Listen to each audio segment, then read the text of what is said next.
higher education at Babcock University, Ilé-Ìṣàn Remo, before earning a bachelor's degree in biochemistry from Oyo State University in 2004. He continued at Oyo State to obtain a master's in food science and technology in 2010, followed by a PhD business administration from California Southern University in 2017. Dr. Isu retired in 2023 as Director of Global Quality Systems and Compliance at Abbott Laboratories. After his distinguished career that include several leadership roles at Abbott and prior position at Nestle, he is widely recognized as a global leader with a talent for solving complex problems across diverse industries and for his expertise in advancing quality and compliance standards.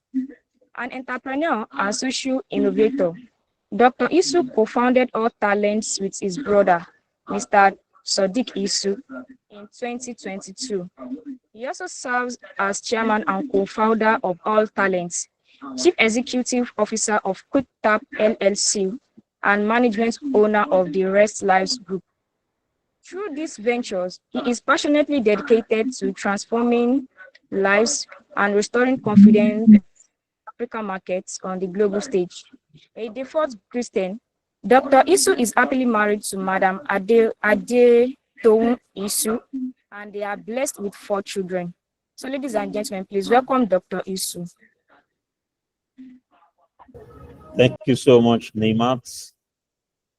Dr. Isu, you're welcome, sir. We are excited to have you join us this evening. Over to you, sir.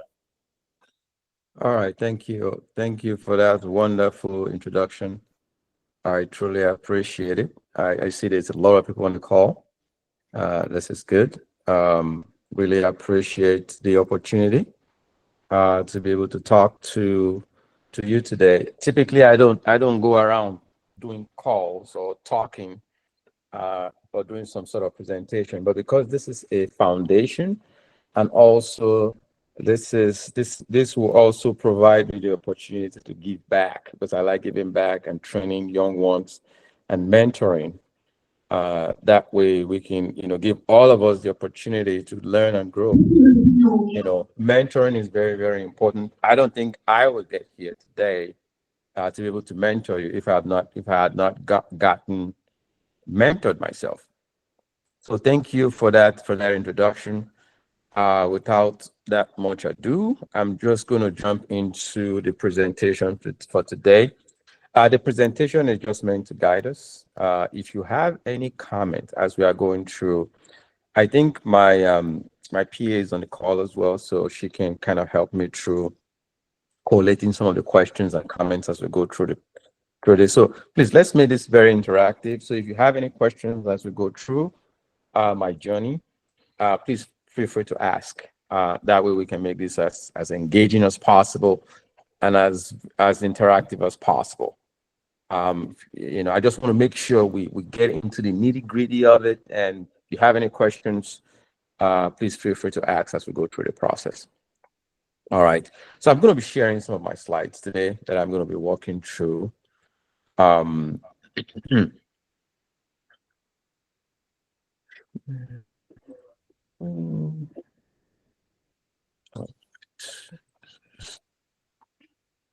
Okay, so it's asking for permission to share my screen. And if not, I'll just walk through it if needed. So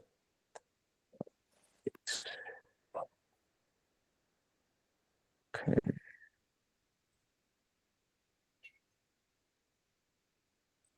Okay. All right.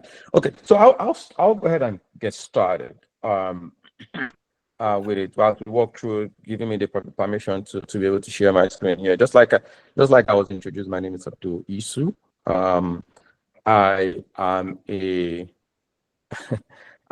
I'm what you call, I've known Ayo Ola Lawal, the founder of Aleph, for a very long time. We actually went to the same school, went to the same secondary school, grammar school, very long time. So we've known each other for like close to 30 years now, while we're going to school together. So it's it wasn't surprising when I was asked, "Look, Abdul, can you come, mentor some of our mentees and provide, your story and your background and just kind of walk us through how you got here." So those are some of the things I'm going to be talking about today.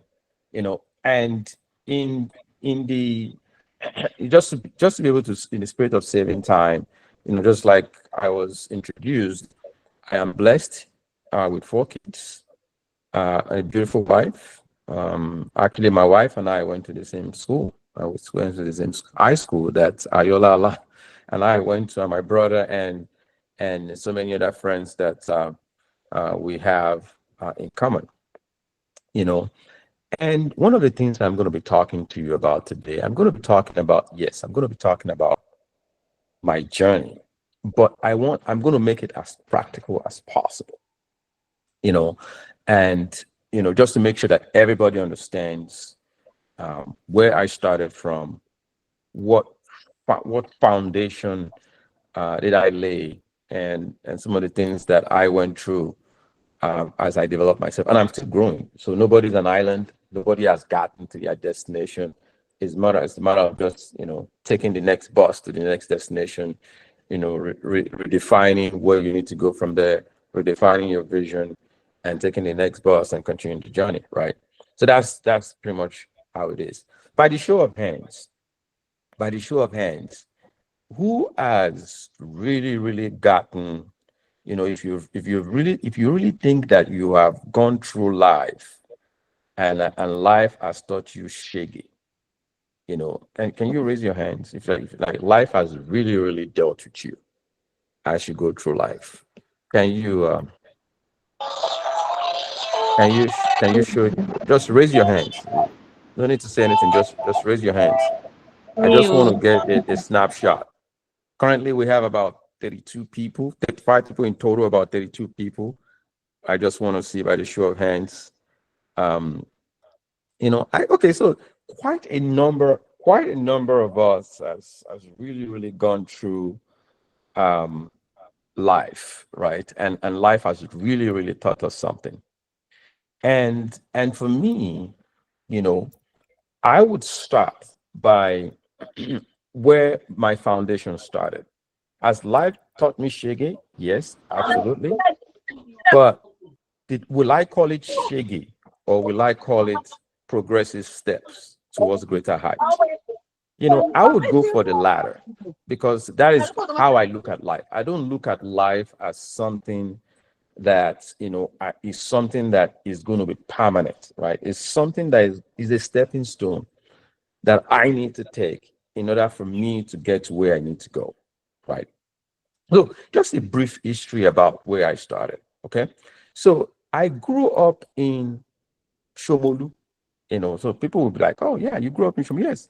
As a matter of fact, the name of the street is, number 7 Awoshi Street. That's where I grew up. I went to Google Earth recently. I tried to look for it in Google Earth. I can't find it. For some reason, that place is now Redeemed Christian Church of God, right?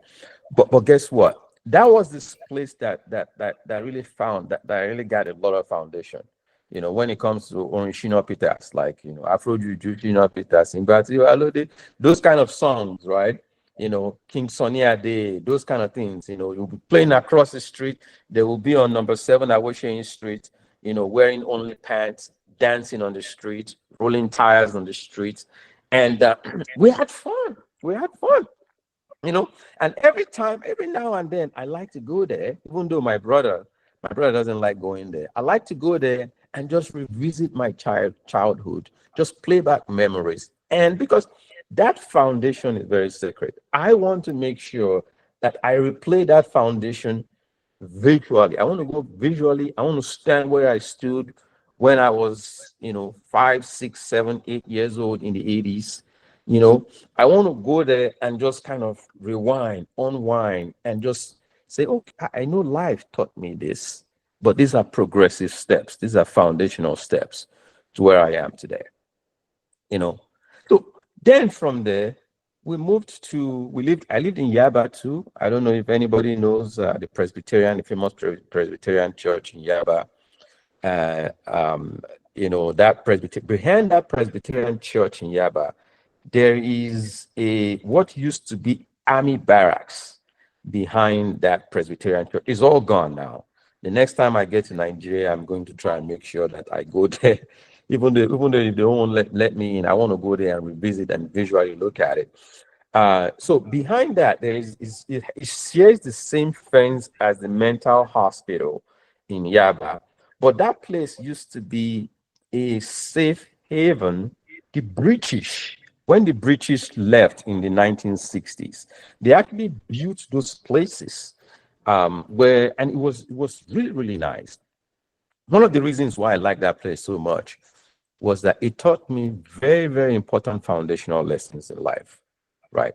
That was where I knew how to kiri, like when you say kiri agbado and kiri ugu and all those things, I learned all those things there because, we would, even we cut firewood, we'll go and sell firewood, we'll go and sell snails, we'll go and sell catfish. That area behind that Presbyterian church was like a farmland. I would say it's about 20 acres of land. And on that land, there used to be like a little small lake, river where you can go and catch catfish. There were fruits on the property where you can pluck fruit and eat. You can go and catch snails. So foundational skills about being a farmer, planting ugu, planting okra, different leaves, cutting down firewood. All those foundational moments were really key and central.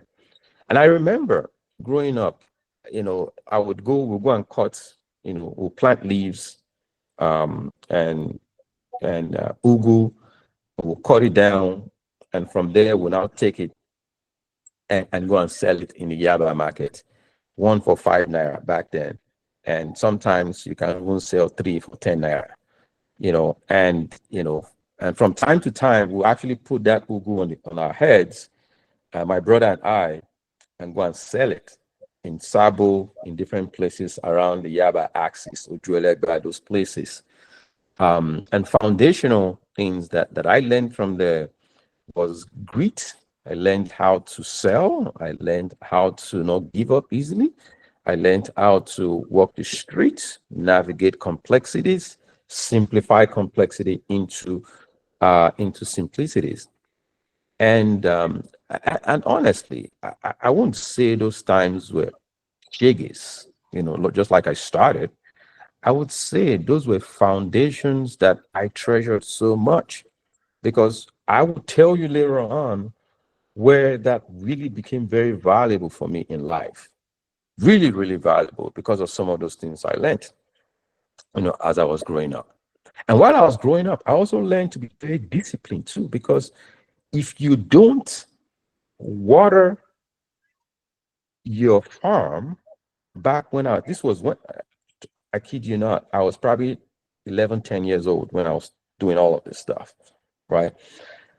I kid you not, when you are, if you're not intentional about your growth and you don't water your farmland, like the ugu and all those things that we're planting, you can tell the difference between somebody that is watering their farm and somebody that wasn't watering their farm. So as mentees under the Ayola Foundation, if you don't take anything out of this, make sure you intentionally daily take growth and make sure you develop yourself daily and you water yourself daily. If it's just, listening to things like this, or reading a book, or going back through this podcast or through this talk and listening to it over and over again, just to get foundational steps for you to grow yourself.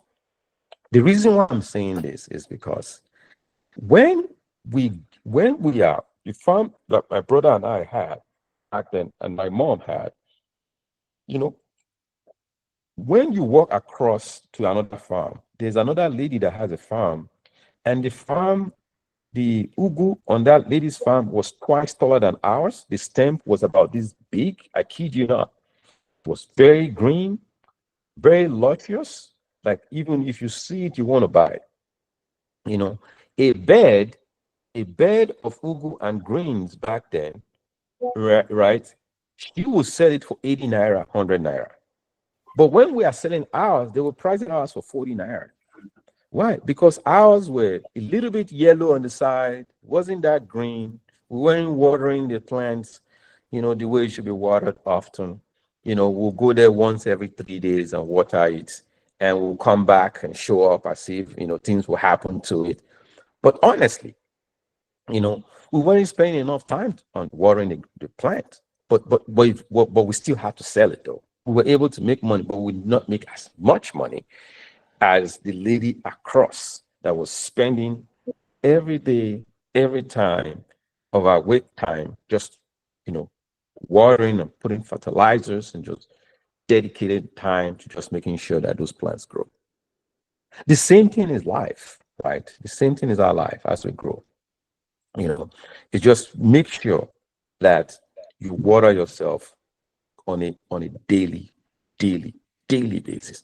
Very, very important. When we left Yaba, that was when I got into a grammar school. I didn't have time to plant anymore. But another lesson that taught me was the boarding school. A boarding school, which is more of like a survival of the fittest, right? So if you are not, if you are another, this is another S word. We started with shege, right? If you are swegbe, in a grammar school, you will pretty much suffer. It almost sounded as if I was, the beat swegbe out of me when I got there. Right. It was, it was a school that was really, really disciplined. I wasn't used to waking up, I wasn't used to waking up at 5 a.m. in the morning. But the first night I heard this bell ring. Bang, bang, bang, bang. Like, what is going on here? Only for me to say, let me sleep another 10 minutes, until what sounded like a cane landed on my back. I don't know how I jumped out of the bed and I just saw a lot of people running. I followed the crowd. I'm like, oh, these people going, I follow the crowd. No orientation. They didn't give me any orientation that every morning you have to wake up at 5 and you have to line up in this assembly hall, blah, blah, blah. I didn't do any of that stuff. Right. The cane just landed on my back. I jumped up from the bed and found myself, on a trail, somebody, lining up, and all the GSS1 people were lining up, SS3 people were lining up. And I thought it was really new to me. It was really a new environment. I mean, I was 12 years old, lining up and ready to be assigned work, right? Work, but the good thing is that I've already started working prior to coming to a grammar school. I was a farmer. I planted ugu. I went out and I showed my skills, my sales skills, and sold some ugu and sold some vegetables and stuff like that. So I was an expert, in that setting. But what I wasn't ready for was discipline, right? I was disciplined. They beat all that stuff out of me. The part of where I wasn't watering my plants very well, I water my plant every 3 days. I wasn't doing any of that stuff. They beat all of that stuff out of me. By the time I was done with the grammar school, I was so disciplined that, and even Ayo can testify on the call here, I was so disciplined that it was more of like living a life on a regimen, right? It was disciplined person that was ready to take on the world, right? I was very punctual when it comes to timeliness. When it comes to survival of the fittest, I know how to turn a small ounce of gari into a bowl of gari, right? By knowing how to water it and let it grow and put a pan. If you don't have sugar, you add salt, all those kind of surviving skills, right? It was really, really good. Now, am I saying all of this stuff because these are mentorship rendezvous? Because sometimes you say conditions in Nigeria are very, very tough, right? The reason why Nigerians are so disciplined and so dedicated is because some of these foundational skills. So as you are going through life and you are going through these conditional elements, that's what they are. They are conditioned elements to make sure that you get the best out of life. The stages of the world and the sweatbeds of the world are actually stepping stone for greater heights. So I immediately got into, when I left Ekpe Grammar School, I was fortunate to get into Babcock University. And my dad at the time, was able to fund my education. Got into Babcock University, fortunately, and this is where life skills all continued, right? From in when I was little, I learned to farm. When I got to a program at school, I was disciplined to make sure I sustain the foundation that has been laid. When I got to Babcock University, it was more of like, how do you become the best, within what you are currently doing. And what Babcock University taught me to do was just make sure that I stay grounded to the truth.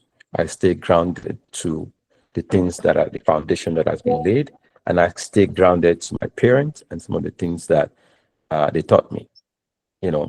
I was only in Babcock University for 2 years before the opportunity arose, and I was given the opportunity to study at the Ohio State University in Columbus, Ohio. And one of the things that really helped, because first 2 years in Babcock, year 3 and 4 at Ohio State.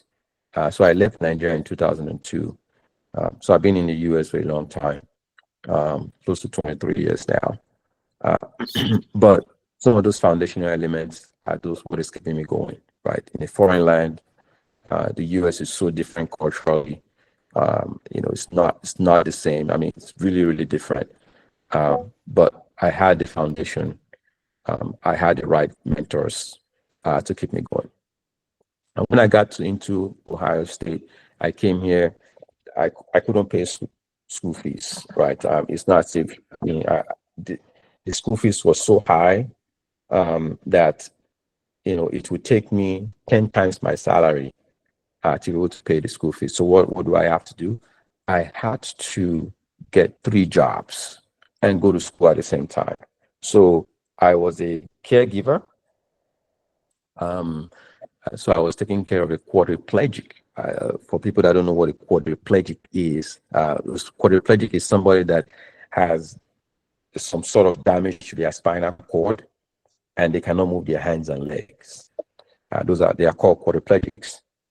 And if you've ever been in that situation, I was going to Ohio State University for my biochemistry degree, and I was taking care of this guy on the weekends. They were paying me $8 an hour at the time, and told I would work about 10 hours for him that week. And just to keep it in perspective, my rent was $400 a month, right? So you can do the math that this is not enough. And my tuition was about every 10 weeks, I'll be pay $4,000 every 10 weeks. So in about 2.5 months, I have to pay $4,000. And think about making make $80 a week. That is not enough. So I got a job there. Also got another job for working for UPS, moving packages in the night. So I'll go to school from 7 a.m. in the morning. I'll leave from 7 a.m. to 2 p.m. going to school. Then from 2 p.m. I'll go to a retail store called Kroger. Kroger is a retail store, more like ShopRite in Nigeria. And I was more of like a produce clerk. So I'm the one stocking the vegetables on the shelf, apples, oranges, those kind of things. So I work there for about 20 hours a week. Then in the night after that. So I work from 4 p.m. to 9 p.m. Then from 9 p.m. I'll go to UPS and I work to 3 a.m. in the morning. I work there for about 25 hours a week. And I will do that Monday through Friday. On Saturday and Sunday, I'll go and do the caregiver job. So now, how was I Hello, able sir. to do this? Yes, go Sorry, ahead. sir. Yes. Your presentation is not up yet. Can you share with Yeah, it's not up Ayolawa? because I wasn't able to share. Do you want Okay. me to send it to you? Is that what? Let me see if I can share now. Yeah, you can send to. All right. So let me hold on. Let me send it to you real quick. That way you can see. It's better that way.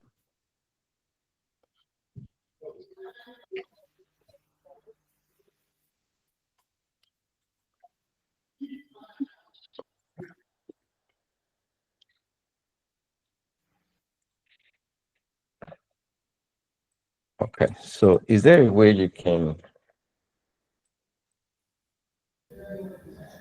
Yes, sir. You can share it with the admin, Ayolawa Foundation. Then they will present it. Okay.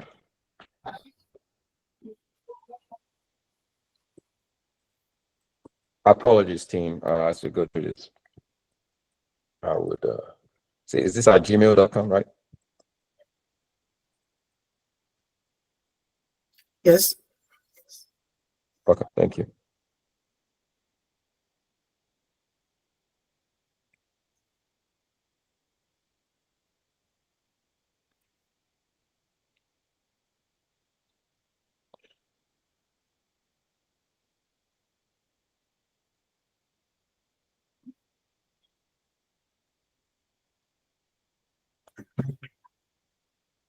Okay, so Ayolawal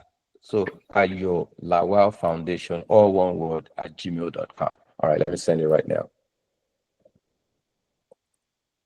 Thank you.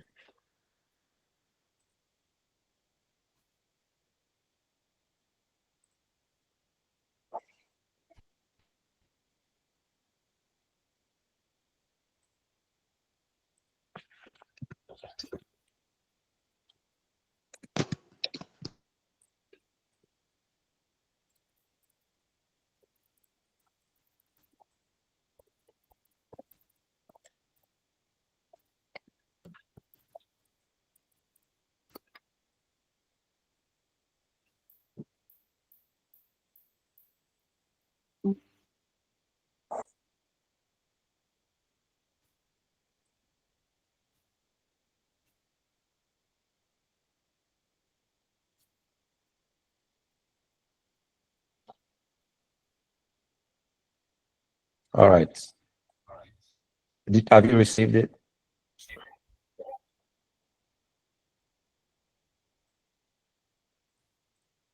Please let me know when you got it, please.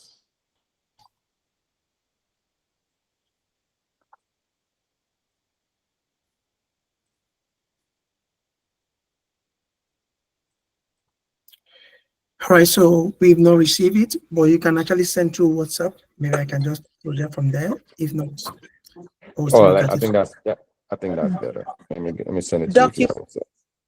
Doc, you can send it to me. I will get it across to them, sir. Okay, I'll do both.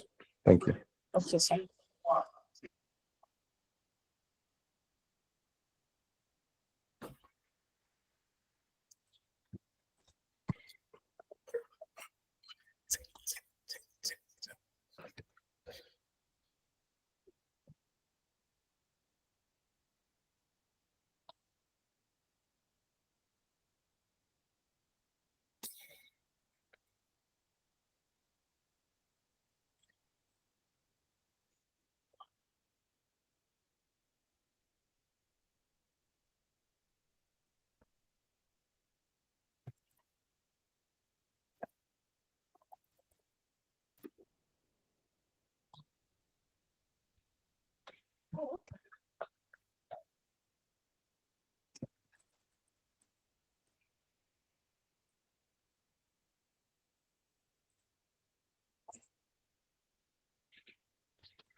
apologies here.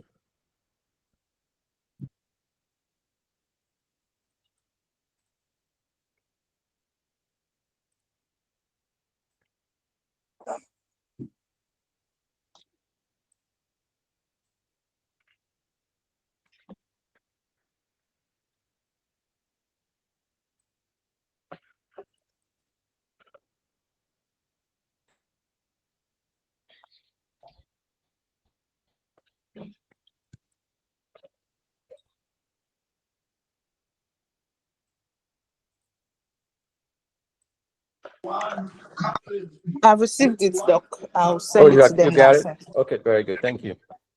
Yeah, I had to cut and trim it several ways.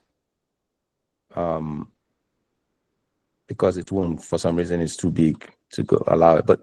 But I'll continue the presentation, and as soon as you share, I'll just link it to our discussion. All right. So apologies, team, for that slight delay, but that is not going to take away from the fun we're going to have today from a mentorship rendezvous standpoint.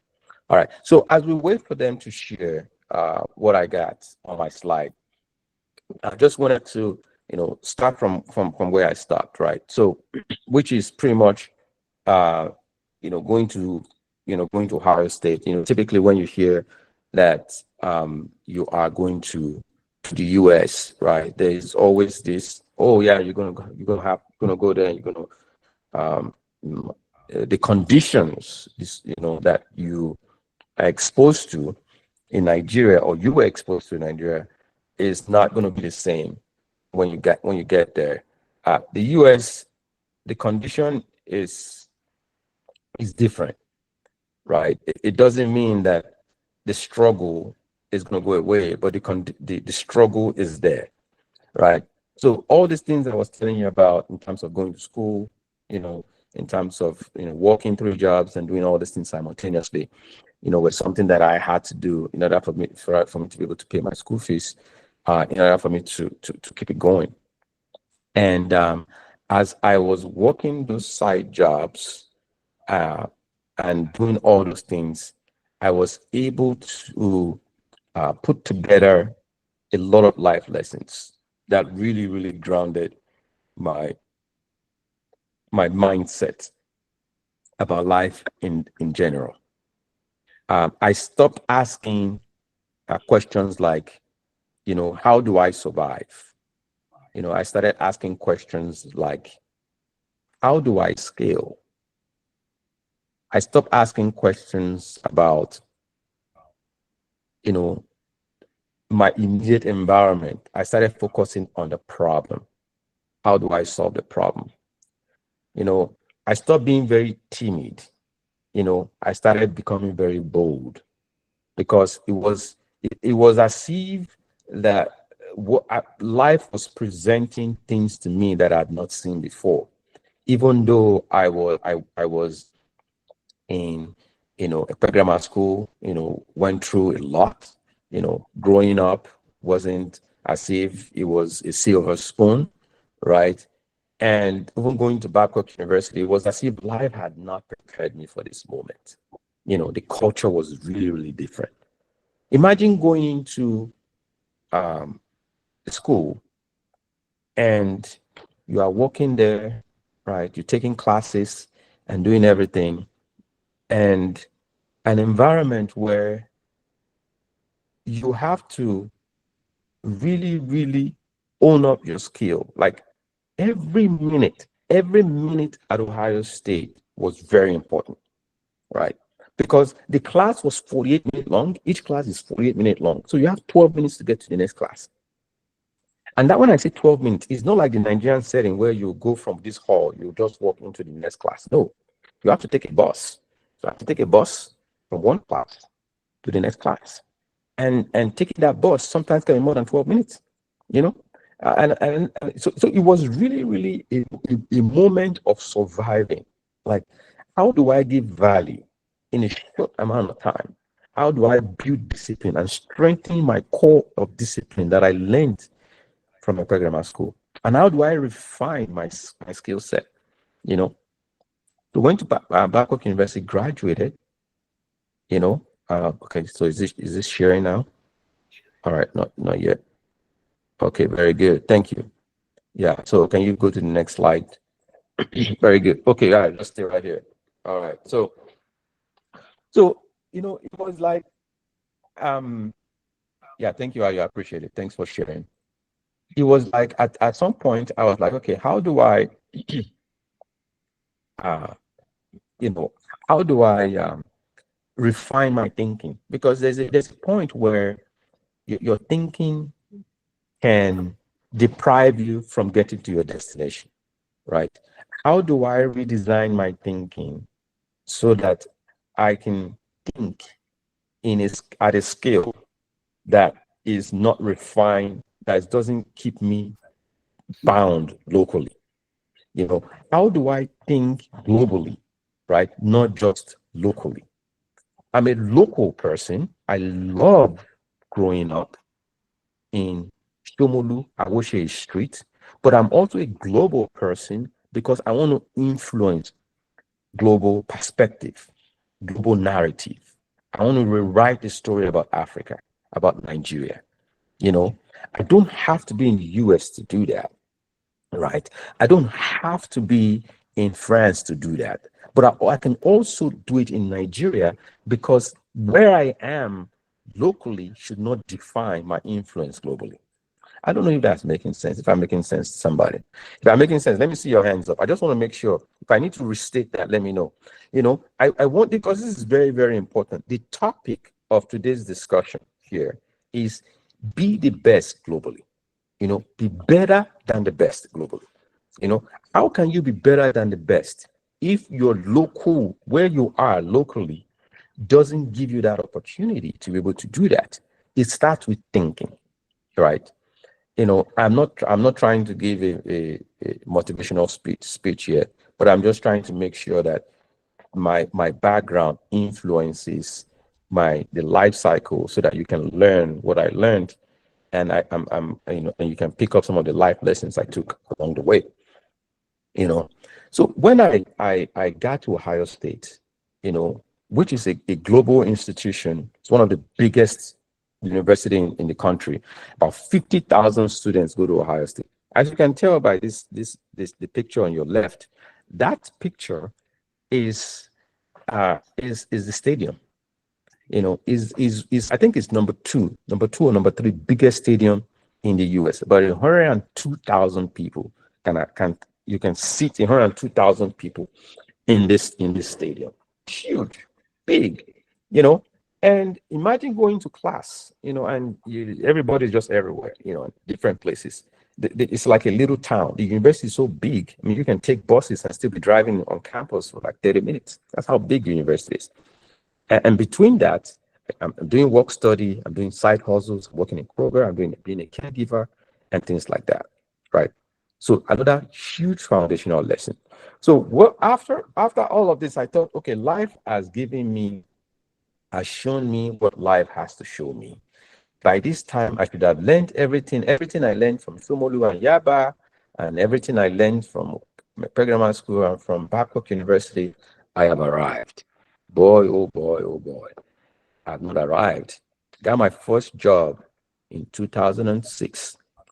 And I graduated in 2004. And this is why I knew I did not arrive. I went for my first job interview, and I will always this is what they will always tell me. Sorry, sir. We got somebody else for this role. I'm like, okay. Another reason why it took me so long to get a job was my driver's license got suspended. I thought I could cheat the system. I was driving without insurance, because here in the US you have to drive with insurance. So I got stopped one day by a cop, and I wasn't driving with insurance. It was like, "Where's your driver's license? Where's your insurance?" And I was like, "Don't worry, I'll get it to you." I thought I could just escape, play the shiggy and the swag that has been beaten out of me when I was in secondary school. I'm like, okay, I'm going to outsmart this guy. I'm going to tell him I don't have the insurance right now, but I'll get the insurance to him. It worked the first time, but it did not work the second time. My license was suspended and I couldn't get a job because I couldn't drive to my place of work. So for 6 months, I was just looking. I was still working at Kroger and UPS at the time. Thank God I was still able to provide those things.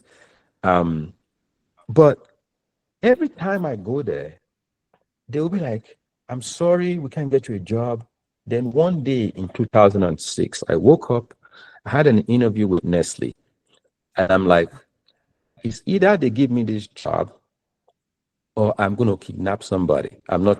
This is just a joke. I'm not saying you should go and kidnap the person that didn't give you a job. Don't do that. Right. But it's either I get a job or something is going to, Kasala will bust in this place. Because I'm tired of drinking Gary. I mean, this is in the US. I was suffering seriously. Right. And by this time, I still had a fry pan. I only had one fry pan and was using that fry pan to cook beans. I would use the fry pan to cook beans and rice. That was the only thing I had. I ate beans for 1 month.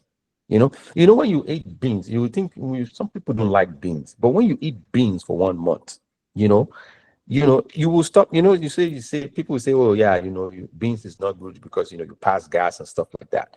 Oh boy, my system got used to it. There was no gas passing here. Everything, the system streamlined the beans for maximum benefit to my health, And I was like, I'm tired of this stuff. I gotta do something else, right? So I went into this interview room in 2006, and across from me was a lady from Switzerland interviewing me. Our English was not very good. Switzerland, they speak French. I'm like, if our English is not good, why is she sitting there and I'm sitting right here, right? And she has a PhD, by the way, she has a PhD in food science and stuff like that. So she was interviewing me and saying, Abdul, can you tell me about gas chromatography? Because this was a chemist job, and she said, have you used gas chromatography before? I had not used gas chromatography before, but I've read about it before. So I told him, I have not used gas chromatography before, but I tell you right now, if you give me a gas chromatography machine, I'm going to be the best chemist that has ever used that gas chromatography. And I dazzle them with brilliance, dazzle them with what they don't know, what I know. And I was even asking them questions in the interview. I was like, do you know that you can use, oxygen as a mobile face in a gas chromatography lab? The lady was like, no. I was like, I don't know that either, but I can tell you that based on the benefits of this. So I was just going back and forth. It now became a circus. This brings me to another word. Out of desperation, out of necessity, out of making sure that I survive, there's always going to be a way. And that way came forth. After I left that interview, 30 minutes, I got a call. Mr. Isu, we are proud to give you a job. I'm like, wow, this is good. For the first time I got a job. I was now walking, my chest high. As a matter of fact, I treated myself to a very nice dinner that day in 2006. I was jumping up and down as if I had conquered the world, not knowing that I have not arrived yet. Right? Life was about to give me another blow.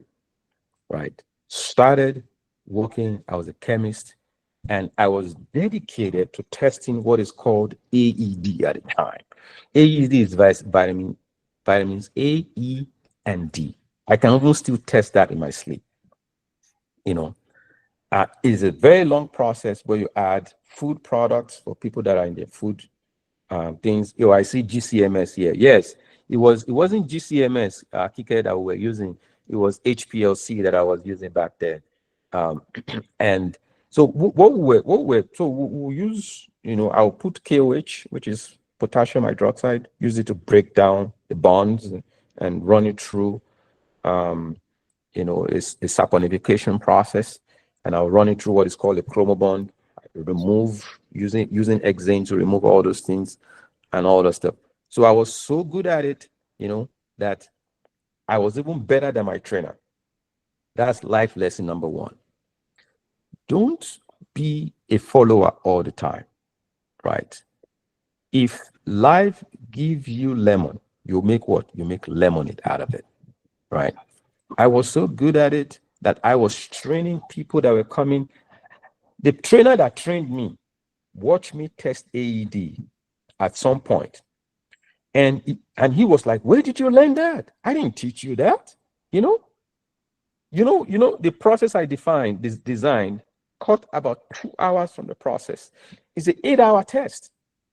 AED is an 8-hour test, because from the saponification process to the filtration of chromobonds to the this and that stuff, by the time you put it in the HPLC technique and stuff like that, and you do everything, it's 8 hours. And you better not make any mistake, because if you make mistakes, it will take you another 3 days to get that results back. So think about grit, think about sales, think about what I learned when I was in discipline. I learned in a programming school. Think about timeliness, think about accuracy. So at some point I had to move on. So I spent a year in Nestle. I had to move on to, hopefully my time is still here. Okay, I just want to make sure we have enough time for questions at the end. So I had to move on to the next thing, because they weren't paying enough. I needed to upgrade, right, my skill set. So luckily, I got another job with Abbott Labs this time around. Next slide, please. And when I got into Abbott Labs, it was really, really a game-changing environment for me. I went from being a chemist in Nestle to being a very, a great chemist, like a lead chemist in Abbott, because of some of the things I learned at Nestle. When I was Nestle, I was always complaining. I'm like, why are they always giving me AED to test? AED is too stressful. Why are they giving me all this AED? It's too much work, blah, blah, blah. Not knowing that it was setting me up for a lot of things to come. One of those things that I learned from there was that I was able to use those techniques to improve techniques that when I got to Abbott Labs.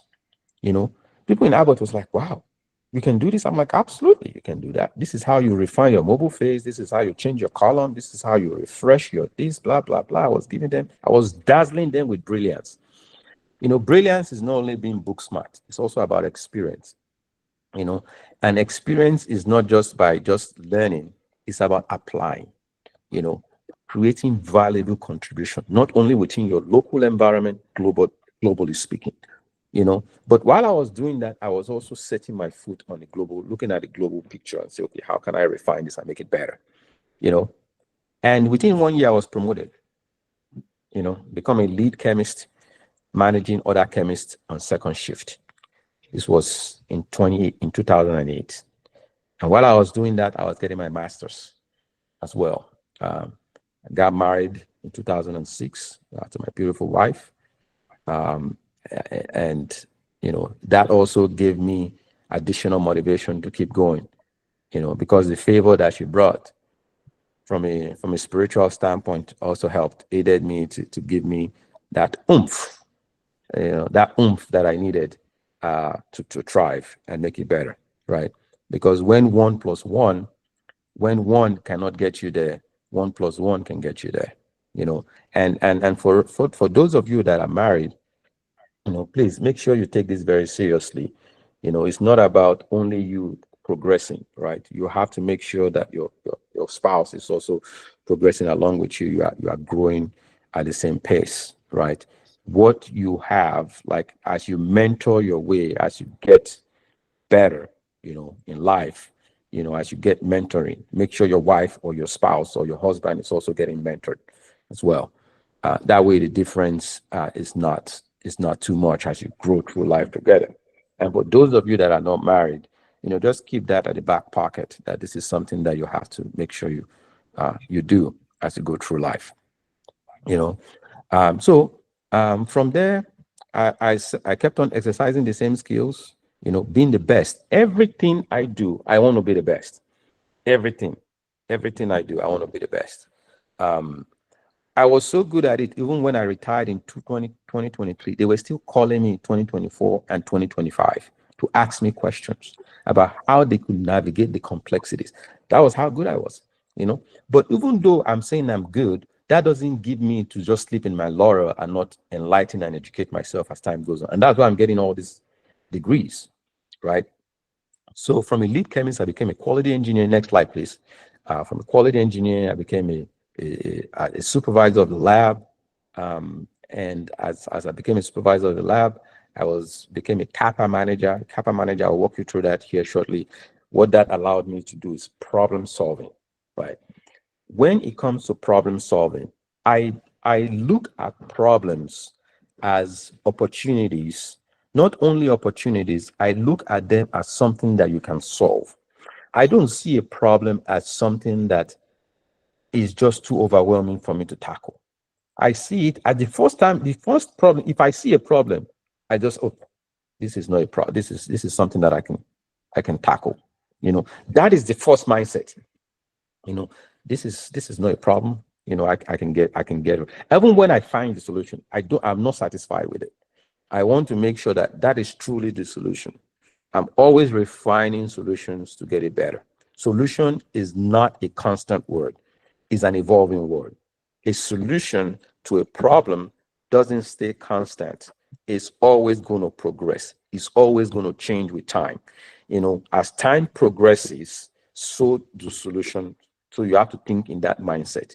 If you think in a mindset of, I have arrived, the solution is constant, you're always going to be in that state. And you want to avoid, even if you're in a career setting or you're in business, you have to make sure that you are constantly refining the solutions to problems that life throws at you. Okay. All right. In 2007, I started a business while still working. All right. So while I was doing this career thing, I was juggling both. I was juggling two balls at the same time, right? Selling products from eBay in 2007. And the business failed woefully. Why did the business fail? It failed because I did not have the right marketing skills and the sales skills to grow that business. Because I would buy stuff from eBay and go and sell it in local stores. And that store itself didn't have the total addressable market in order to scale my business. So I had to move out of there. And in 2010, that was when the partnership between my brother and I started in business. He brought in the sales savvy skills there. I brought in, the strategy part of it. And together we were able to build something. And even in 2010, the business that we built kind of failed. Ventured into real estate in 2015, started small, failed small, but took baby steps, and we started getting small wins, right? Small wins in real estate in 2015. I don't see myself losing, right? Ever, right? I always see myself winning, every time, right? It's not about say, oh, I lose, I'm going to start something else. Yes, you can start something else, but use the lessons from your loss to strengthen the core of your weakness for the next venture, right? If you cannot do it alone, do it in a partnership, right? If you have a weakness in something, partner with somebody that has a strength in it, right? Don't go all alone, because I see a lot of Africans, oh, I will make it. I will go and do prayer. You do night vigil. You do this, that you will have to make this, it's more important, But God is telling you, but you are not listening, that, there are some things that, one person cannot do. But when you have two heads, it's always better than one. And that synergistic effect of bringing two people together is always going to take you longer than just going the journey all by yourself. Next slide, please. All right. So here is the progressive steps I was telling you about, but this is kind of just kind of wrap it up. You can see every 2 years I have something going on. You know, lead chemist, quality engineer, CAPA manager, problem solving skills, quality manager. When I was a quality manager, and trust me, these roles I'm getting that you see I'm getting, these are not easy roles. The picture to your left there is a picture of the team I was managing sometime in 2013. You know, um, of that scene. I'm the little. If you look at the person with the shade, the darkest person there in the middle, that's me. So you can pretty much picture. I know the picture is not very clear. But this work in Abbott Labs is not easy to get these roles. But because I was the best, I was always striving to be the best. I was easily getting it. Every 2 years, I'm moving to a different, to the point that I became the director of the entire establishment in 2019. And in 2020, I was given a global position. And in 2023, before I retired, I became the director of global quality systems, where I was managing about 25 people in different countries, from Japan to South Korea to Taiwan, to the Netherlands. I had people in the US, in Canada, in South America, in Brazil. I had different folks even in Spain. I had all different people across different continents. And what this exposed me to is a different cultural representation, to take my life journey and carry out to the next step. Because when you meet people and you have a different role, you don't just stop there. You want to make sure you entrench yourself in the way they address stuff. For example, I can tell you that if you're talking to somebody from the Netherlands and you think that the same person is going to behave the same way like a US person behaves, they are two different cultures, two different people. If somebody from the Netherlands, they are so blunt, they can tell you, get out of here. In a meeting, they can tell you, you don't know what you're talking about. You sound stupid right now. Whereas somebody from the US will say, is there a way you can refine this a little bit? The methodology you applied, I think it needs to be rejigged a little bit. They will paint their words around it and give you a nice historical thing and stuff like that. Whereas if talking to somebody from the Netherlands, they will cuss you out and tell you this thing. But if you don't have that understanding, you walk away dumbfounded and think you failed. Right. So having that belief system was also very important. Next slide. So these are progressive steps that kind of enabled me, to make sure that I be the best. Now, on the business side and global side of things as well, like I said, we ventured into the real estate business in 2015. We incorporated the business in 2016 into QuickTap, and we started while I was still working. Right, started the Rest Life business, kind of supporting my brother as he was, working on the Rest Life business in 2019.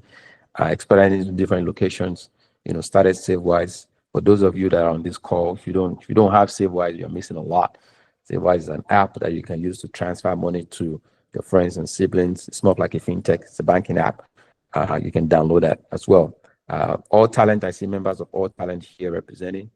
Thank you for joining the call. I really appreciate you coming to learn. So started that in 2022. It's a global establishment, about 400 people, providing employment to Nigerians, and that is my passion.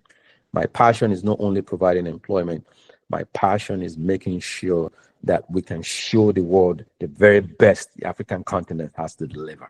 If I can come from Africa, from all the way from Epe Grammar School, and all the way from Shomolu, and all the way from Yaba, and after selling ugu and greens on the street, if I can impact the world at a global scale to the point that I'm managing people across different continents, from different countries, everybody in Africa, everybody, no matter the condition or place, you can also do the same thing and manage it as well. And that's why All Talent is striving.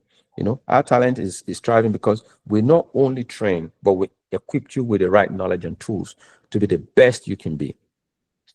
Under All Talent, we also started Atria, which is an AI tool for navigating. We'll be launching that soon. We also started Restore Capital, which is born out of passion.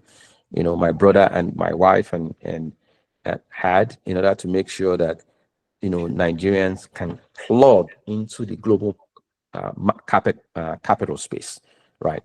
That way, your pension is not eroded, your investment is not eroded. But if you can plug into the capital space, as the world grow, you grow. Your condition doesn't define your space, right? Next slide. All right, very good. So as we round up, our discussion today, so that we can open it for questions, and I can have a little bit more discussion here around that as well. Integrity is very important. Humility is very important. Vision is very important. Every step you take every morning is very important. As you can tell from my life journey, starting from a very, very humble foundation. I didn't even tell you some places that I lived. We also lived in Ajigule, lived in Sulere, lived in Yaba. In those places, I didn't tell you all those places, but those were much younger. Those were much in the late 1980s, like 1989 is when we moved to Shomodu. My brother and I and my mom.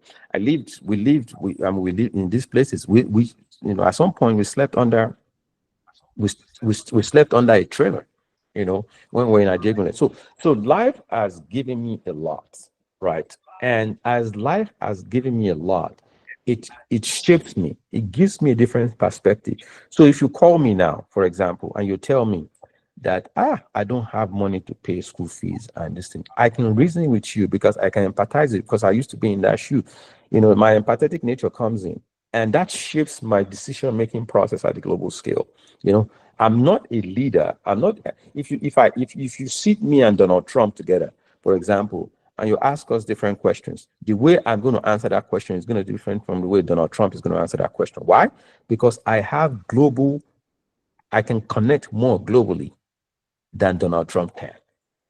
Donald Trump can tell you, world peace, I can do that, I can do this, this is the right place to be, this is the right place, American first and things like that. It can give you an answer, but the answer I'm going to be giving you is going to shape based on my foundation and based on waking up every morning, belt on my back, picking up dirt, washing toilets, and then, making sure that I can survive with the smallest I have.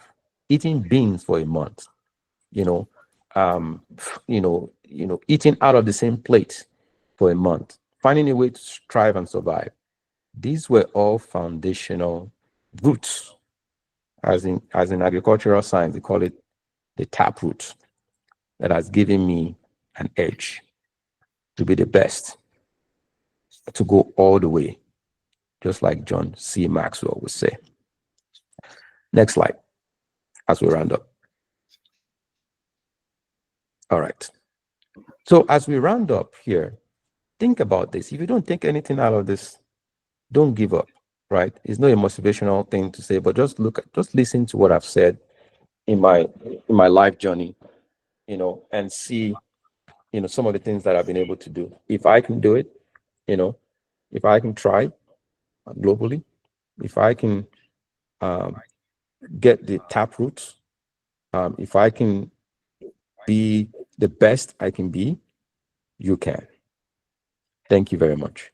If you have any questions, please either raise your hands, or maybe you Thank you can very jump in. much, Yeah, sir. thank you. That was a very powerful presentation. I'm sure everyone who joined in has learned one thing or two. Quickly, before we go into the questions, I would like to invite Mr. Lawa Olawoye. Mr. Lawa Olawoye, are you on the call? Yes, I am. Yes, I'm on the call. Can everybody hear me? Yes, we can hear you. Okay. Thank you, Dr. Abdul Isu. In fact, your journey and your experience has been an eye-opener. Let me start by introducing myself. My name is Lawa Olawoye. I'm presently the project officer for the Mentorship Rendezvous. I'll just be doing a brief of all you've said. You've actually said a lot. In fact, we can write a book from all you've said. But I'll just try as much as possible to do a rundown of all you said for those who were not following or for those who came in late. Dr. Abdul shared a vivid narrative of his beginnings, his growth, and the mindset that propelled him to continually progress in life. The story interweaves his personal history, key lessons, and practical examples from his experiences, both in Nigeria and also in the US. He also talked about his early life and foundation. You talked about your origin and your hometown. When you were talking about the fact that you grew up in Shomolu, I can actually relate with that Shomolu too. A bit, once in a while, I go there. And you also even specifically, mentioned your address at number 7 Owosheni. You gave us some memories, in the 1980s. You also said you lived in Yaba near the Presbyterian Church, which served as a safe haven for you. Then talking about your useful experiences, you said you assisted in selling firewood. People will see you now and they won't know that you've sold firewood before. You talked about the fact that you sold firewood, with your brother at Yaba, Then these early experiences, you said, shaping, your ability to be strong in terms of your work ethics and the practical lessons shaping your life and, improved you both mentally and way through life. Talking about key lessons from those times, you talked about the fact that it's important, core principles. I see it as core principles, so I jotted it down. You said, never give up. Giving up is not an option. Perseverance in the face of difficulty. Now, navigate and, you were able to use that experience to navigate and simplify complexity. That is actually an intricate skill. Using your experience to solve complex problems. You talk about the importance of being timely, and accurate at whatever you do. You valued, punctuality and precise work. You also, talking about your core principles, you talked about being disciplined and dedicated. It's very important, we remember this so that it can, we can imbibe in our way through life. Now, daily self-development, one thing I, can relate with, talking about watering yourself daily through reading and listening to, audios, videos like this, to establish, concrete foundations and continually improve yourself. You talked about that. Then you talk about your work and financial resilience in the US as a student, how you juggle through work, multiple jobs. People will see you now and they will know that you've worked like you've done 4 jobs, attending classes at 7 a.m., working, as a clerk, working Mondays to Friday and weekend doing a caregiver job. In fact, that is big as far as I'm concerned, Then you talk about the fact, talking about today's topic, having a global mindset. You said it's important that we shift from surviving locally to thinking globally, and constantly sought opportunities beyond the local environment and align our thinking with large scales, projects and, think large instead of just thinking, based on what we see and where we are. There are some questions that you also raised. You said that how can we transition from surviving to striving on a global scale? You talked about the fact that it's important that we. Mr. Lawa, we need to take questions. Okay. Okay, let me just take the few key lessons that you talked about before the questions. One, you talk about desperation, necessity creates opportunity. There's always a way when circumstances demand it. 2, be independent and innovative. 3, experience matters as much as knowledge. Mentorship should be extended to family members. Strive for excellence in everything you do.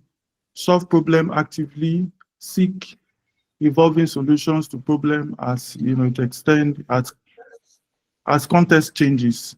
Cultivate a winning mindset. Collaborate, with others, and integrity is important. So I just want to thank you, Mr. Abdul, for this opportunity and for sharing your experience with us. Thank you so much. Thank you so much, Mr. Lawa Thank you. Olawoye. Thank you so much. So, ladies and gentlemen, please, if you have questions, you can drop it in the chat section, or you can also signify by raise of hand so that we can recognize you, then ask you to unmute your mic and ask your question.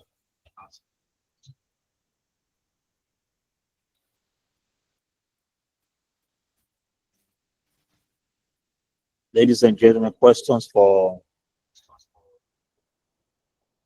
our speaker this evening. If you have questions, please unmute your mic, raise your hand, and then we'll recognize you.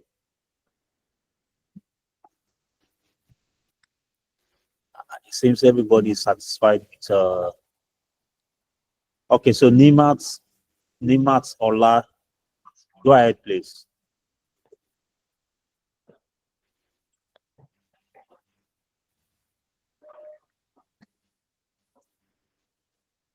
Yeah, Nimat, you're please you're go talking. ahead. So, good evening, everyone. My question is, what qualities enables individuals to succeed globally? Very good question.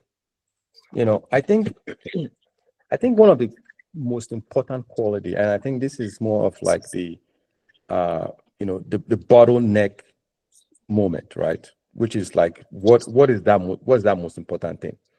I think one of the qualities that is really, really important is the mindset, right? You have to think about you as being the best or taking steps to being the best. The reason why I'm saying this is that our culture, our culture doesn't really let you, we are more submissive when it comes to things like that. There's a difference between being respectful and being bold, right? Right. I'm not saying you should be bold and be like lackadaisical and be, talking to people anyhow. No, but your mindset, you have to make sure that mindset is not, demeaning you, right? It's not as if you stand in a crowd and you are shaking that, oh, I'm the only black here or I can't make a contribution. No, absolutely not.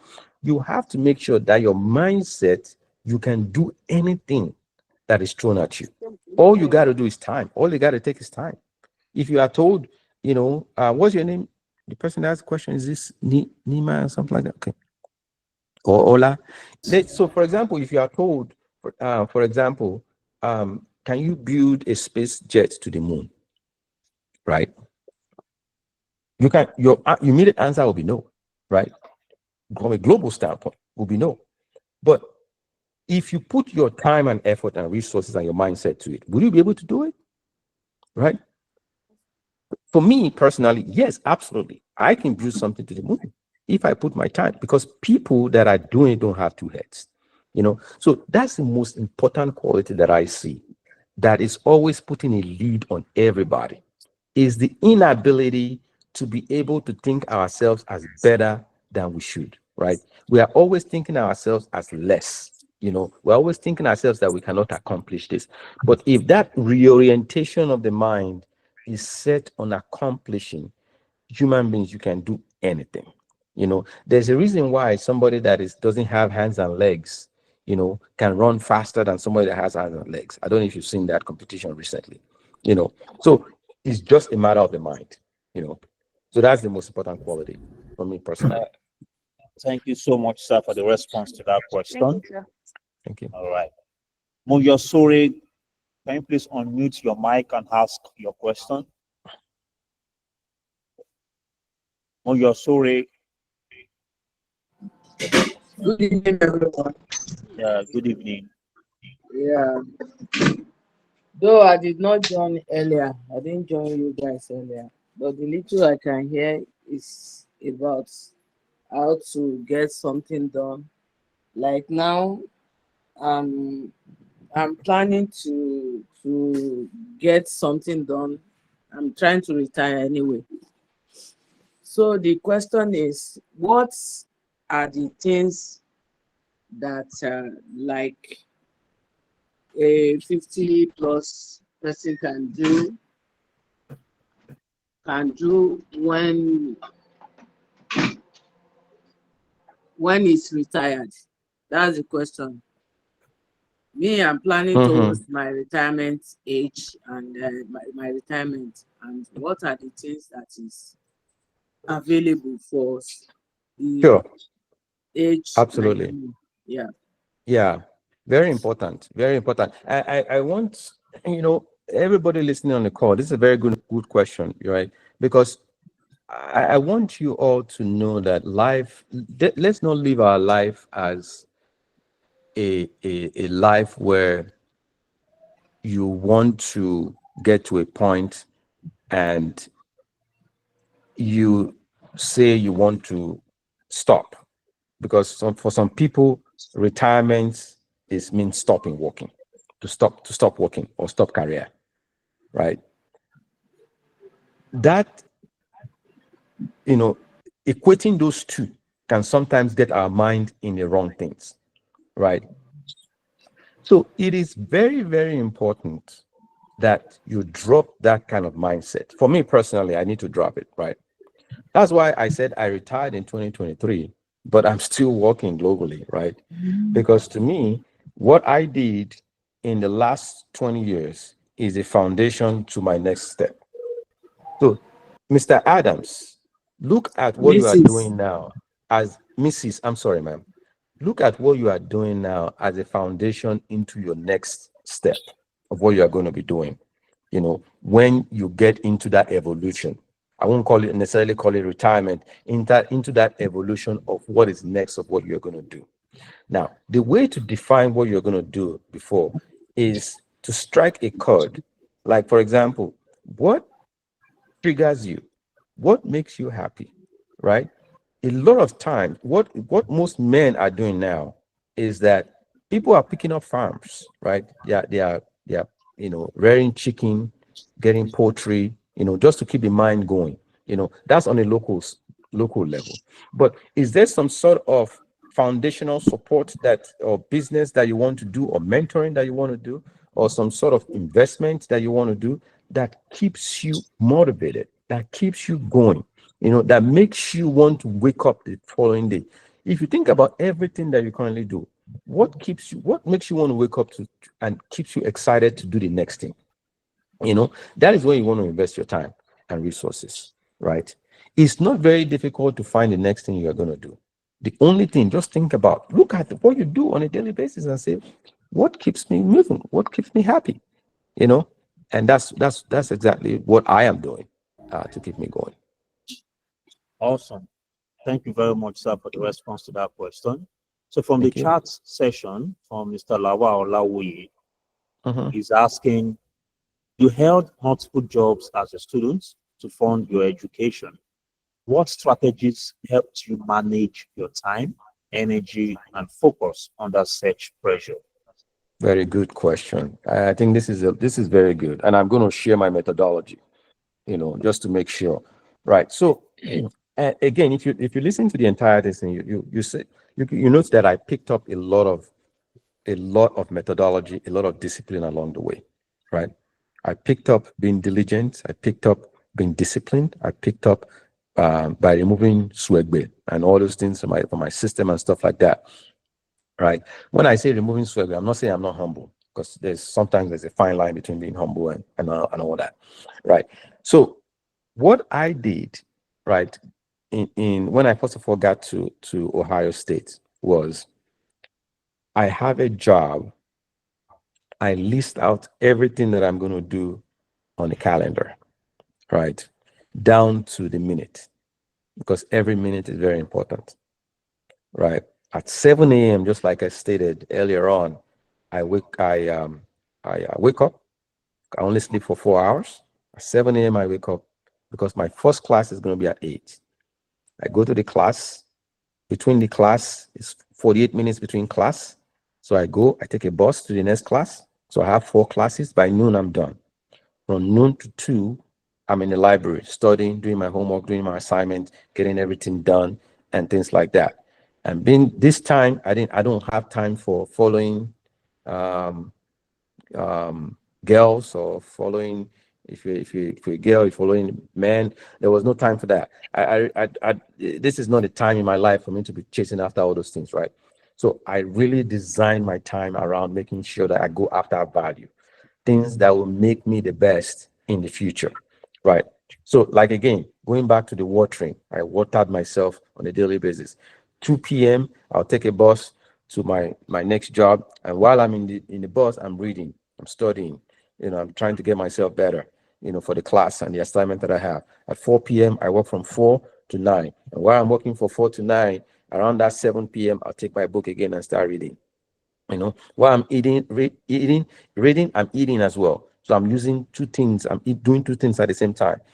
I get home at 9 p.m. I go to bed briefly between 8:30, 9. I sleep. Even when I'm taking the bus, I sleep in the bus. When I get home around that 10 p.m., I have another job. Then I come on at 3 p.m., 3 a.m. in the morning, and everything continues after that. But I was able to endure because I know it would not last forever, right? It's not as if I'm going to live my life, oh, this life is boring.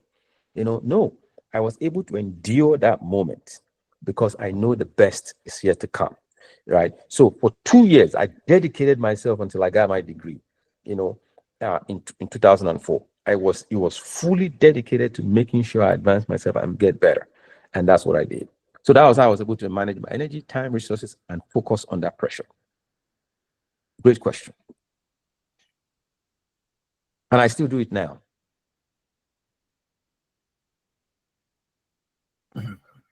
But in that picture, now I put time for enjoyment.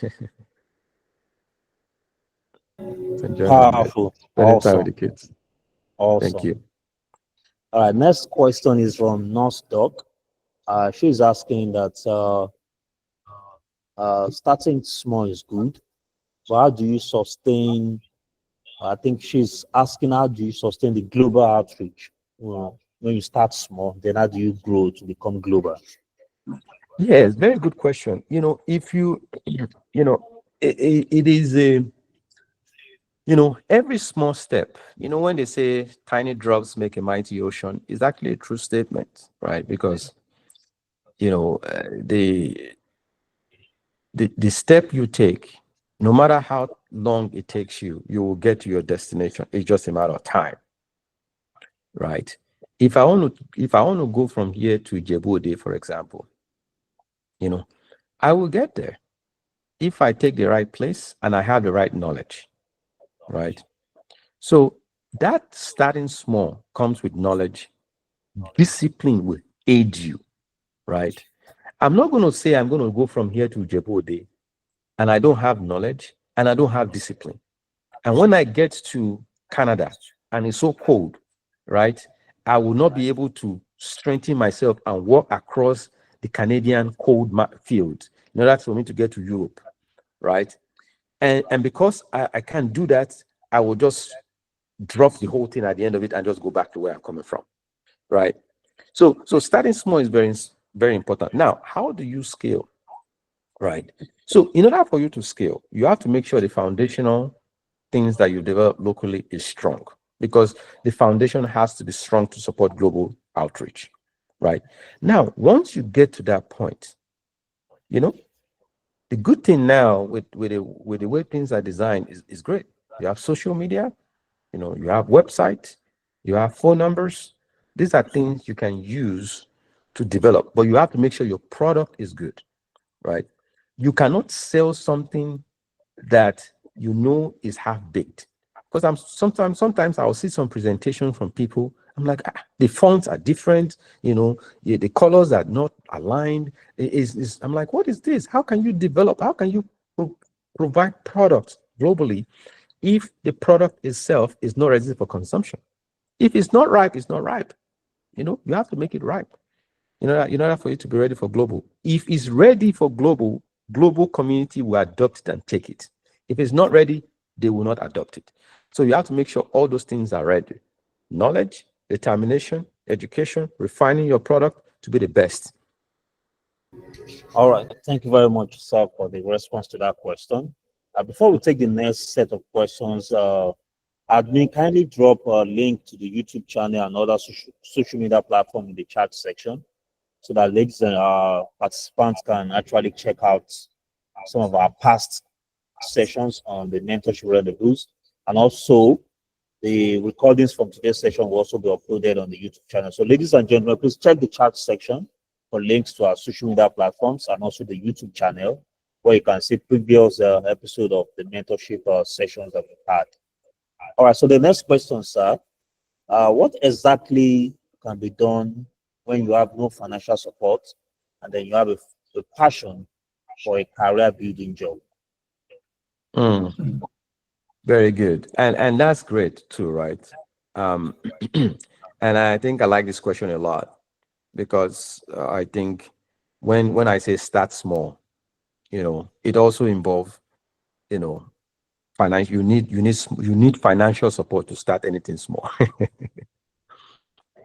But the thing that I want to all take out of this is that don't let that to be a drawback. Don't say because I don't have financial support, I'm not going to start at all. The way you look at your finances is different from the way sometimes it's not about monetary contribution. Your labor, your labor is time, is money, right? So for example, let's say you are selling something, right? You open a bakery, right? But you don't have a bakery store yet. You are just baking out of your kitchen, right? And the money to use to bake is, you don't have it. What do? But you also know that you have a passion for it, right? So the best thing that I would do, that I've done, is to, that's like we did when we started in 2015, started small, right? Is to save, right? Is to make sure that for every dollar that I bring or every naira that I bring, can I set aside 1% or 2% and develop a calendar of when that money is going to mature for me to get to where I need to be? Now, while you are doing that, you are also making sure that you are creating something with that product. So, for example, let's say you want to bake for food for your family to eat, for example. You put a portion of it, maybe like 5% of that, you bake that and just say, okay, this is going to be a small cake, a small donut, and stuff like that. And you give it out for beta testing and say, test, this is something that I'm trying to do, taste it and see, get people's involvement to see if there's something they like. If you give it to somebody and somebody say, ele you dao, you want to get that feedback, and stuff like that, and redirect some of the things that you're putting together. Maybe that's not the journey for you, or maybe you need to refine that product. You know what I mean? That way you don't pour all your money and put them in one basket only for you to find out where you at the end of it. Right? So that is how you want to make sure you get that financial support. But also, as you're going through this, you want to partner. You want to partner. As that product is good, once you get that product and the person says, oh, this thing is good, you want to sell it as much people as possible, including myself. And say, this product, this is something that I'm trying, and I'm, something I'm looking for somebody that's going to be able to, sponsor and donate and stuff like that. From there you can raise 1,000 naira, 2,000 naira, things like that. Nothing is ever too small, as you go through that, as you go through that process. You want to make sure you save and don't go and use money that you need to use to start up your venture or your business. Don't go and use it to buy Chanel. Don't go and use it to buy Porsche. Don't go and use it to wiggly and buy, do all those kind of things. Because sometimes our priorities are mismatched. People will say they don't have money, but they have money to target. They have money to jump from one place to another, and stuff like that. So make sure you have a dedicated spot, for those things to go. So those things and partnership will enable you scale. And as you go through this, and this is also a good example for you to scale as well. As you meet people, they will enable you to scale, and they can even support you one or two things as you go through this through the journey. So that's my input on that. All right, thank you very much, sir, for that. Admin, can you get the short video ready so we can take it? So while admin is getting ready for the video, let's have the final question from Miss Fetia Igbetola. She's asking, how can you navigate or balance global ambition with local expectation? This is good. There's a company here in the US that says global, local. That is their motto. Global, local. 2 words.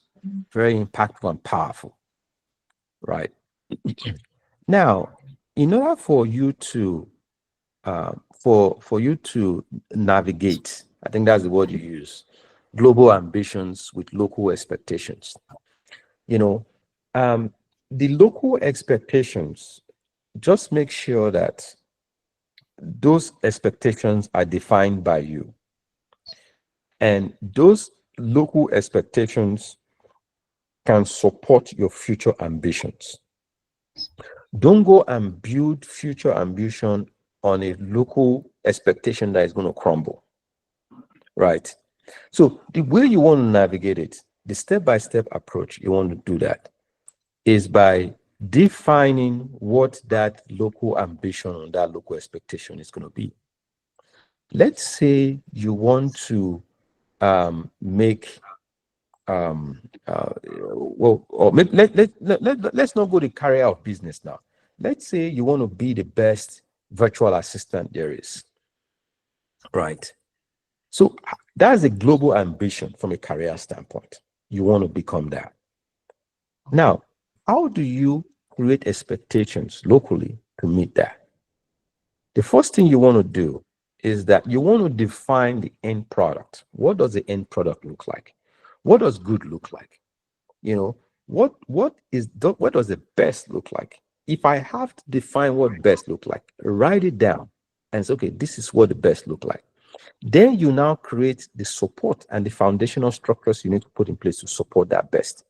A virtual assistant must be able to communicate effectively, must be disciplined, must be timely, must be accurate, must be able to navigate things that are not navigatable, must be able to understand different cultures, must be able to know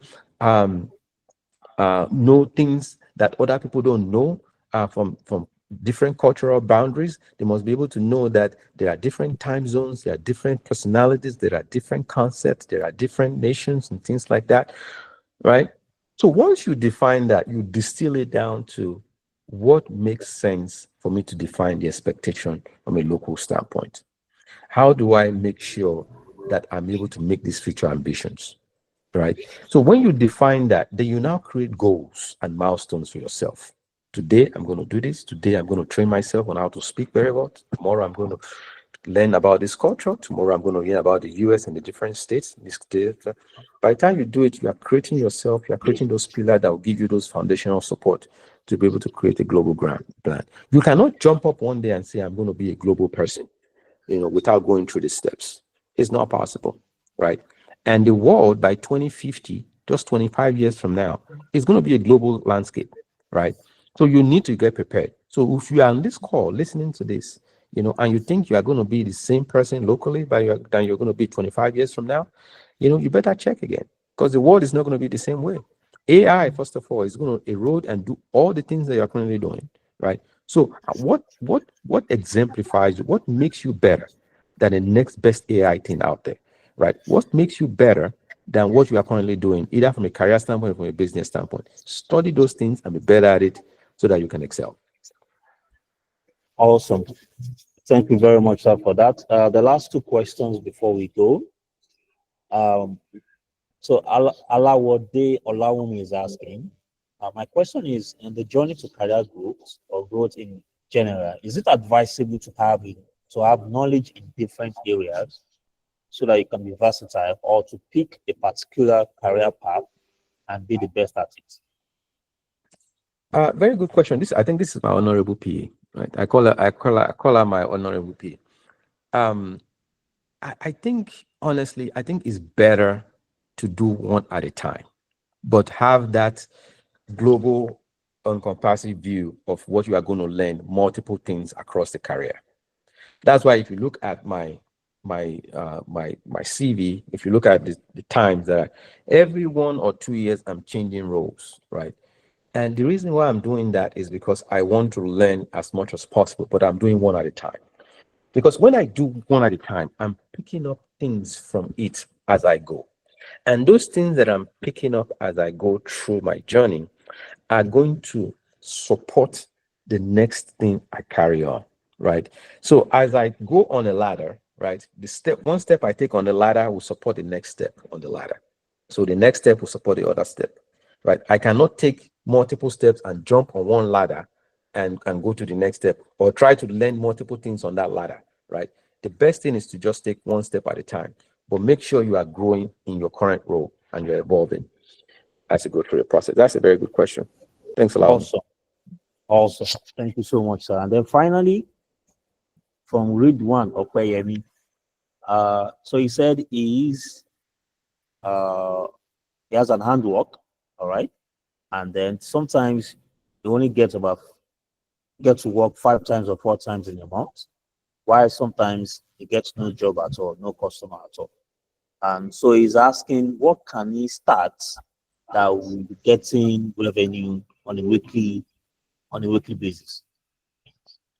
Very good question. I see this question all the time, and sometimes it's one of the things that I the way I answer this question, I answer it with 3 T's that I've perfected myself in my life, right? The 3 T's. The first T is time, right? Which is, am I doing the right thing business-wise in the time right now? If I have to look at the CAGR, the CAGR is CAGR. Go on Google it. I won't have time to explain it, but it's pretty much the total impact of that service or handiwork that you are providing to the community relative to everything else, right? So does this CAGR have the opportunity to grow, right, into multiple streams, right? What is the demand for what I'm doing, right? And is this time the right time for me to be doing it, right? And if this time is the right time for me to do it, I need to go all in, right? The next T is terrain. Terrain is location. TERRAIN. Terrain. Am I in the right place? If I'm doing the right handiwork and I'm in the wrong place, nobody is going to come and ask you, right? So you need to change your networks. I'm not saying you should, sometimes you don't need to change physically, but change the people that you surround yourself with, right? Go to social media, talk to the right people. Don't say because it's too expensive, I can't drive to Lekki, and you know the demand for your product is in Lekki, go to Lekki, right? Or if you can't get to Lekki because you don't have money, go to social media and own in on people around that area. Advertise your handiwork specifically to that product, And the last T, which is the most important one, is when you combine these 2 T's, time and terrain, it translates you, and that's the last T. It translates your handiwork into something that will be of great demand, right? If you work in the right time and in the right location, what that means is that it allows you to refine your handiwork, right? And please, when you do work, this is your 4 to 5 times that you're doing work. Don't leave without letting them give you reviews. Tell them, what have I done? Like, what is this thing that I've done? How can I make it the best? Let them, that way they don't go to somebody else. Let them give you feedback. That way you can translate it in time and in terrain to the best possible outcome ever, right? So those 3 T's would not help you navigate some of these complexities as you go through life. Also, thank you very much, sir. This has been very incredible, very wonderful section we've had this evening. Thank you so much, sir. Before you go, sir, Thank you for the time. we would like to quickly invite Mr. Jesse Tofumi. Please be on standby to give us the vote of thanks while we take the video about the Ayolawa Empowerment Foundation. Yeah. Sorry, before you give the vote of thanks, sorry. All right. One thing I would like to add before you give to the vote of thanks, I would like to support, right? So if there's any way I can support Ayo, please.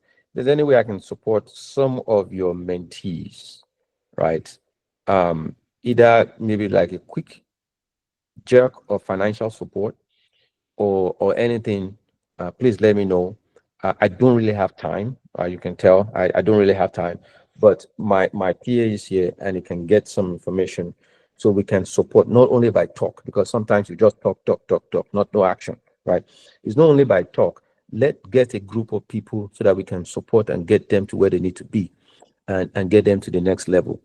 So if we can put that together, please, with the right support, the right financial thing, please let me know so that we can take this foundational support to the next level. That's all I have. Thank you, Okoyemi, and thank you, Ayo, and thank you for the rest of the team. Really appreciate the invitation. God bless you. Thank you so much, sir. That is noted, sir. There's a place in your heart, and I know that it is love.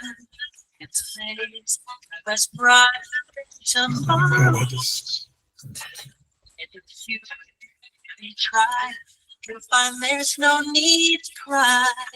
It's a place where there's no hurt or sorrow. There are ways to get there if you care enough for the living.